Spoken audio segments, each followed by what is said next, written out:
ઘણીવાર એવું બને છે કે ઘરમાં શાકભાજી નથી હોતું, તો આપણે વિચાર કરીએ કે કેનું શાક બનાવવું. હવે બહાર લેવા જવાનો કંટાળો આવે, અથવા તો રોજનું આપણે લીલોતરીને કઠોળ ખાઈ ખાઈને કંટાળી ગયા હોય કે કંઈક નવું ટ્રાય કરીએ, પણ વધારે ટાઈમ રસોડામાં રહેવું પણ કંટાળો આવતો હોય છે. તો ફક્ત 10 મિનિટમાં જ આ આપણે પાપડનું શાક બનીને રેડી થઈ જશે અને બહુ યમી લાગશે. નાના મોટા બધાને ભાવશે. આના માટે આપણે અહીંયા પહેલાં પાપડ શેકી લેવાના છે.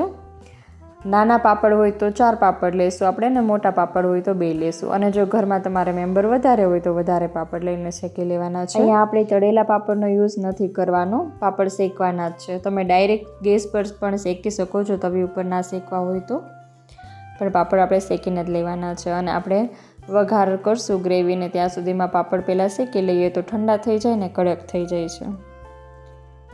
આ રીતે આપણે એક પછી એક બધા પાપડ શેકી લઈશું. મારી પાસે નાના પાપડ હતા એટલે મેં અહીંયા 4 પાપડ લીધેલા છે.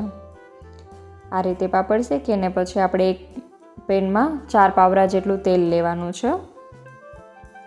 મેં અહીંયા મગફળીનું તેલ યુઝ કર્યું છે. તમે ઘરમાં નોર્મલી જે તેલ યુઝ કરતા હોય એ કરવાનું.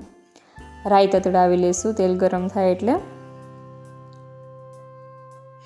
જીરું એડ કરશું. જો ઘરમાં સૂકી મેથી આપણે એડ કરતા હોય તમે, તો સૂકી મેથી પણ એડ કરી શકો છો આમાં વઘારમાં. રાઈ જીરું તતડી ગયું છે. હવે આપણે અહીંયા 2 સૂકા લાલ મરચાં લેશું, એ એડ કરી દઈશું.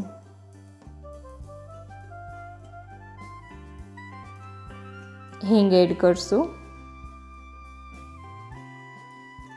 હવે લસણ, કોથમીર અને લીલું મરચું, એ ત્રણેયની મેં પેસ્ટ બનાવી છે, એ એડ કરી દીધી છે. તેલમાં જે લસણનો વઘાર કરીએ ને એનો ટેસ્ટ બહુ સરસ આવે છે. આ રીતે એને આપણે થોડુંક બ્રાઉન જેવું થવા દઈએ ત્યાં સુધી પકાવી લેવાનું છે લસણને.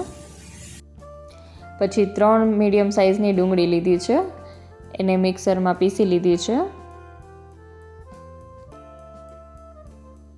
ડુંગળીને આપણે થોડીક વાર બ્રાઉન થાય ત્યાં સુધી શેકવાની છે.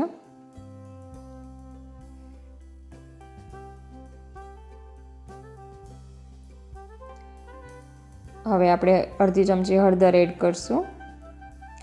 હળદર હંમેશા આપણે તેલના વઘારમાં ડુંગળી સાથે જ નાખીએ ને તો એનો કલર સારો આવે છે. ઉપરથી મસાલા ભેગી એડ કરીને તો થોડીક સ્મેલ પણ આવે છે. 2 ટમેટાં લીધા છે, એ મિક્સરમાં પીસી લીધા છે. ટમેટું ને ડુંગળી એકસાથે ક્યારેય વઘાર નહીં કરવાનો, તો ડુંગળી સરખી પાકતી નથી. એટલે ડુંગળી પહેલાં આપણે પકાવી લઈએ ને પછી ટમેટું એડ કરીએ ને તો એનો ટેસ્ટ સારો આવે છે. આ રીતે આપણે 2 મિનિટ સુધી ટમેટું અને ડુંગળી મિક્સ કરીને પછી પકવવાના છે. ગ્રેવી જેમ વધારે પકાવીએ એમ વધારે સારો સ્વાદ આવે છે એનો. જો એનું તેલ છૂટું પડવા લાગ્યું છે. હવે આપણે એમાં મીઠું એડ કરશું. મીઠું સ્વાદ મુજબ એડ કરવાનું છે, કેમ કે પાપડમાં પણ મીઠું હશે ને આપણે જે પેસ્ટ બનાવી હતી લસણ મરચાંની એમાં પણ મીઠું છે. ધાણા જીરું એડ કર્યું અને લાલ મરચું એડ કર્યું છે. લાલ મરચું ઘરમાં જે રીતે તીખું ખવાતું હોય એ રીતે એડ કરવાનું છે. આ રીતે હવે આપણે બધા મસાલા મિક્સ કરી લઈશું. કોઈ પણ શાક બનાવીએ અને એમાં પહેલાં વઘારનો અને ગ્રેવીનું જ ઇમ્પોર્ટન્સ છે. બસ એમાં જ ખાલી ધ્યાન આપવાનું હોય છે. હવે આપણે ગ્રેવી થોડી વાર 2 મિનિટ માટે ઢાંકીને પકાવી લઈશું અને ત્યાં સુધી આપણે પાપડના ટુકડા કરી લઈશું. આ રીતે આપણે પાપડના ટુકડા કરશું, મોટા મોટા ટુકડા કરશું. જો નાના ટુકડા કરશું ને તો જ્યારે શાક ઠંડુ થશે ને ત્યારે એમાં ગ્રેવી ચૂસી લેશે ને એકદમ છૂંદો થઈ જશે શાક આપણું. એટલે મોટા ટુકડા જ કરવાના છે. આનાથી સહેજ નાના ટુકડા કરવા હોય તો કરી શકો, પણ બહુ નાના ટુકડા ના કરી શકાય આના, તો પછી ખબર જ નહીં પડે કે આમાં એડ શું કર્યું છે. પાકી જાય ને ઠંડુ થાય ને ત્યારે. હવે આ રીતે આપણે ગ્રેવી પાકી ગઈ છે અને આપણે એમાં થોડુંક પાણી એડ કરીને પહેલાં મિક્સ કરી લઈશું મસાલો, અને પછી બીજું પાણી એડ કરશું. અડધા ગ્લાસ જેટલું પાણી એડ કર્યું છે આપણે અહીંયા. હવે પાણીને મસાલો બધો આપણે સરખો મિક્સ કરી લઈશું. પાણી ઉકળી જાય એટલે આપણે એમાં 1 વાટકા જેટલી છાશ એડ કરવાની છે. છાશ અને પાણી, જો છાશ ખાટી હોય ને તો પાણી વધારે એડ કરવાનું છે, પણ જો તાજી છાશ હોય ને તો છાશ ને પાણી 2 સરખા પ્રમાણમાં એડ કરવાના છે. છાશ નાખવાથી શાકનો ટેસ્ટ જ સાવ ચેન્જ થઈ જશે. આ રીતે આપણે એને થોડી વાર ઉકળવા દઈશું. 1 મિનિટ જેવું આપણે એને ઉકળવા દઈશું. જો આપણી ગ્રેવી કેટલી મસ્ત થઈ ગઈ છે વઘારવાળી. અને હવે એમાં આપણે પાપડ એડ કરી દઈશું.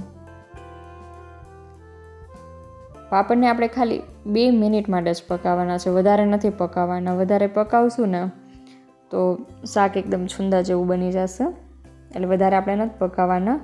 2 મિનિટ જેવું પાપડ સોફ્ટ થાય ને એટલી વાર જ પકાવવાનું છે.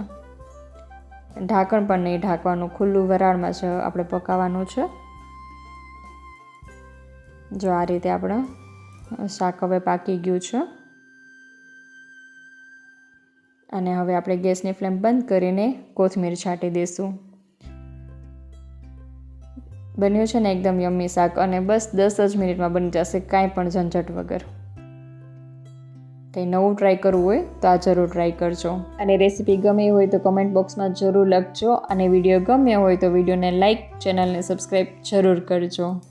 અને હા, એની બાજુમાં જે બેલ આઇકન છે એ જરૂર દબાવજો, જેના લીધે મારા બધા વિડીયોની નોટિફિકેશન તમને મળતી રહે અને તમે સૌથી પહેલાં મારો વિડીયો જોઈ શકો.